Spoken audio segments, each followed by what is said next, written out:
Oke, kamera ready, sound ready, 3, 2, 1, action. Assalamualaikum warahmatullahi wabarakatuh. Di sini saya akan menjelaskan mengenai akuntansi manajemen untuk mendukung perencanaan dan implementasi strategi bersaing. Strategi bersaing adalah suatu upaya perusahaan untuk memperoleh keunggulan melalui diferensiasi atau efisiensi biaya, yang dimana pendekatan ini mengubah fungsi akuntansi dari sekedar pencatatan keuangan internal menjadi analisis yang berorientasi pada pasar dan posisi pesaing. Nah, hal ini berarti keberhasilan perusahaan tidak hanya bergantung pada fisik, tetapi juga pada kemampuan untuk memanfaatkan informasi sebagai keunggulan kompetitif. Dengan data akuntansi yang akurat dapat membantu perusahaan merencanakan strategi, mengukur target keuangan, serta menghadapi persaingan pasar secara efektif. Akuntansi manajemen membantu perusahaan agar bisa bersaing dengan kompetitor. Informasi keuangan digunakan untuk mengambil keputusan yang lebih cepat, tepat, dan efisien. Nah, dalam akuntansi manajemen sudah pasti ada poin-poin atau langkah-langkah untuk membangun dan memperkuat daya saing perusahaan. Jadi ada 4 langkah-langkah, di antaranya yang pertama itu ada transformasi peran melalui manajemen biaya bisnis, kemudian penyediaan informasi untuk keunggulan diferensiasi, pengukuran kinerja relatif dan benchmarking, dan yang terakhir ada sinergi informasi dan fleksibilitas strategis. Nah, yang pertama itu ada transformasi peran melalui biaya strategis. Dalam hal ini, akuntansi manajemen mengurangi atau melakukan pengendalian biaya, namun tidak menurunkan kualitas produk. Contohnya itu kayak mengurangi proses yang tidak penting agar biaya produksi lebih murah, dan membandingkan biaya perusahaan dengan pesaing agar diketahui bagian mana yang harus diperbaiki. Kemudian yang kedua itu ada penyediaan informasi untuk keunggulan diferensiasi. Hal ini berarti akuntansi manajemen itu berperan sebagai penyedia data untuk menghitung inovasi produk, fitur tambahan, dan kualitas pelayanan. Sehingga dengan ini perusahaan dapat membuat produk dengan fitur yang lebih bagus sehingga produk dapat lebih menarik bagi pelanggan. Kemudian selanjutnya yang ketiga yaitu pengukuran kinerja relatif dan benchmarking. Dalam hal ini, akuntansi manajemen membantu perusahaan dengan membandingkan kinerjanya dengan perusahaan terbaik di industri untuk mengetahui kekurangan perusahaan sehingga dapat dilakukan perbaikan terus-menerus untuk tetap mempertahankan relevansi dan dominasi di pasar. Kemudian yang terakhir atau yang keempat yaitu sinergi informasi dan fleksibilitas harga. Di era modern, perubahan pasar terjadi sangat cepat, yang dimana daya saing sangat bergantung pada kecepatan pengambilan keputusan. Akuntansi manajemen menggunakan teknologi untuk memberikan laporan secara real time agar perusahaan lebih cepat beradaptasi dengan perubahan pasar sehingga daya saing perusahaan tetap kuat. Selanjutnya ada tujuan akuntansi manajemen dalam strategi bersaing. Jadi akuntansi manajemen itu tidak hanya digunakan untuk mencatat biaya perusahaan, tetapi juga membantu perusahaan menyusun strategi agar dapat bersaing dan bertahan di dunia bisnis. Tujuan utamanya adalah membantu perusahaan menggunakan sumber daya dengan baik agar menghasilkan keuntungan dan nilai yang lebih tinggi. Adapun tujuan-tujuan dari akuntansi manajemen diantaranya yaitu menyelaraskan strategi dan pelaksanaan visi, mengoptimalkan penggunaan sumber daya, dan menjadi dasar pengambilan keputusan yang tepat, dan yang terakhir memantau dan mengevaluasi kinerja secara berkelanjutan. Jadi yang pertama ada menyelaraskan strategi dan pelaksanaan visi. Akuntansi manajemen membantu agar semua bagian perusahaan bekerja sesuai dengan tujuan utama perusahaan. Strategi besar perusahaan diterjemahkan menjadi target yang jelas, seperti batas biaya dan target keuntungan, sehingga setiap bagian perusahaan tahu apa yang harus dilakukan untuk mendukung persaingan perusahaan. Kemudian yang kedua ada mengoptimalkan penggunaan sumber daya. Akuntansi manajemen membantu perusahaan menggunakan sumber daya baik finansial, tenaga kerja, dan teknologi secara efektif. Perusahaan dapat mengetahui aktivitas yang efisien dari mengurangi pemborosan pada kegiatan yang tidak memberi nilai tambah bagi perusahaan atau pelanggan. Dengan begitu, perusahaan menjadi lebih kuat dalam menghadapi persaingan pasar. Jadi yang ketiga, menjadi dasar pengambilan keputusan yang tepat. Dalam persaingan bisnis, keputusan tidak boleh hanya berdasarkan perkiraan atau intuisi saja. Akuntansi manajemen menyediakan data dan analisis untuk membantu manajemen memilih strategi terbaik. Misalnya, saat ingin masuk pasar, baru melakukan outsourcing atau membuat produk baru. Analisis ini juga membantu mengurangi risiko dan ketidakpastian. Dan yang terakhir, memantau dan mengevaluasi kinerja secara berkelanjutan. Akuntansi manajemen juga berfungsi sebagai sistem peringatan dini bagi perusahaan. Manajemen dapat membantu membandingkan rencana dengan hasil nyata di lapangan. Jika ada masalah atau penyimpangan, perusahaan bisa segera melakukan perbaikan agar tidak kalah bersaing dengan kompetitor. Evaluasi dilakukan pada biaya, kualitas, keamanan, keuntungan, dan pencapaian target laba. Terima kasih atas penjelasannya. Baik teman-teman dan Bapak dosen, sekarang kita masuk ke materi selanjutnya, yaitu mengenai perspektif baru dan lingkungan hyperkompetisi. Di sini saya Bertin Francisca akan menjelaskan bagaimana akuntansi manajemen harus beradaptasi di tengah kondisi pasar yang berubah total. Nah, kita mulai dari poin pertama, yaitu evolusi model bisnis. Maksudnya di sini adalah cara perusahaan berbisnis supaya mengalami pergeseran yang sangat-sangat mendasar. Kalau dulu model bisnis itu sifatnya statis, kaku, dan juga terlalu protektif, sekarang di era modern sudah berubah menjadi model yang dinamis. Juga sangat-sangat berbasis pada pengetahuan organisasi. Kemudian poin yang kedua di slide ini teman-teman, ini adalah ekosistem nilai total. Nah, apa maksudnya? Artinya adalah arah navigasi akuntansi manajemen sekarang sudah melampaui batas internal perusahaan, sehingga kita tidak boleh cuma melihat ke dalam pabrik, tapi kita juga harus memetakan interaksi dengan pihak luar, mulai dari hubungan dengan pemasok, mitra teknologi, sampai ke pemahaman perilaku pelanggan akhir kita. Nah teman-teman, selanjutnya pergeseran cara pandang tadi itu didukung oleh 4 pilar utama perspektif strategi baru yang ada di slide ini.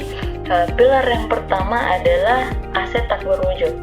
Kita harus mengakui bahwa model intelektual atau ilmu pengetahuan yang dimiliki oleh organisasi itu adalah penggerak utama nilai perusahaan yang bahkan bisa melampaui skala ekonomi tradisional seperti mesin atau gedung fisik. Pilar yang kedua adalah analisis lintas organisasi.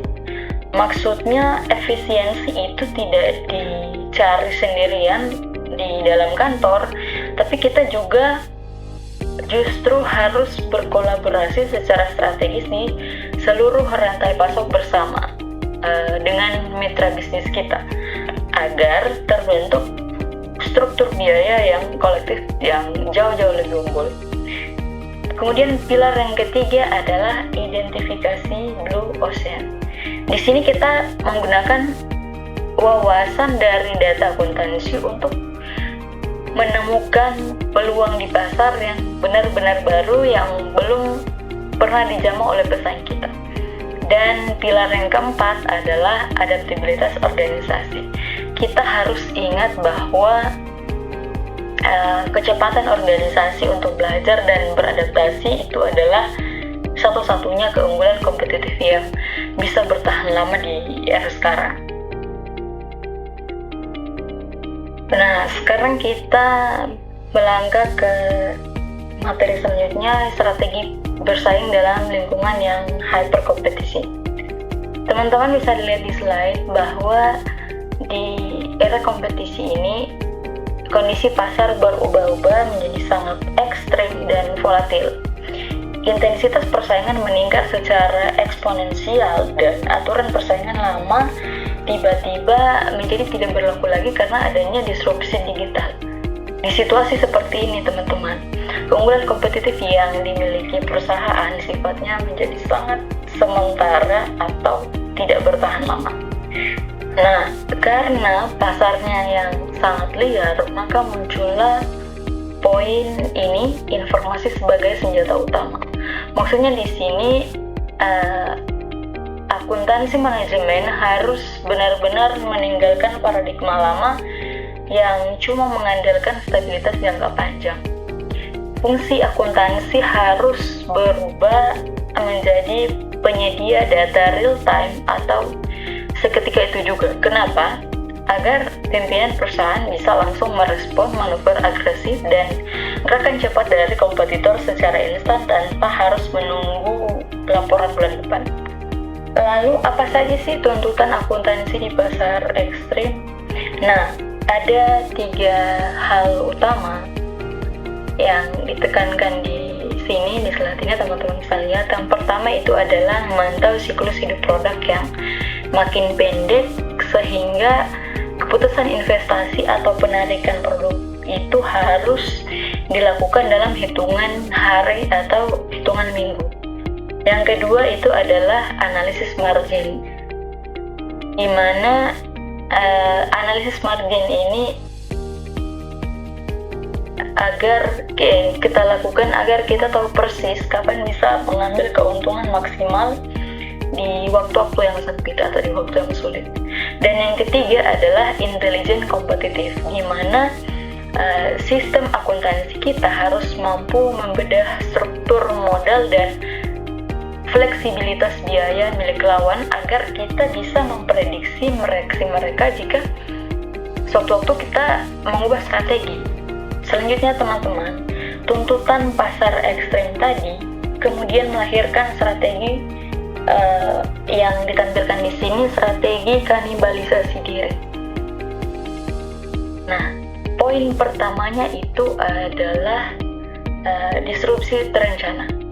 Maksudnya kita sengaja mengeluarkan inovasi baru untuk mengganti produk sukses kita sendiri atau produk yang sementara laris-larisnya sebelum kompetitor yang melakukannya dan membunuh bisnis kita. Poin yang kedua adalah simulasi skenario. Nah, di sini akuntan manajemen itu bertugas untuk membuat hitungan simulasi kapan waktu yang paling tepat untuk meluncurkan produk baru tersebut. Dan poin yang ketiga adalah proyeksi titik impas secara dinamis yang tujuannya agar perpindahan produk ini berjalan lancar dan perusahaan tetap lincah serta responsif terhadap pasar.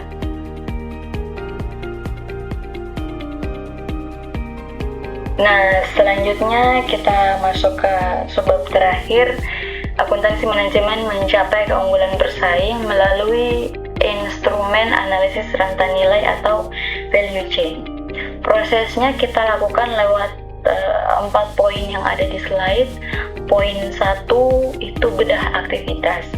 Kita menganalisis setiap tahap bisnis dari riset pengembangan sampai pada layanan purna jual untuk menemukan penggerak biaya atau cost drivers.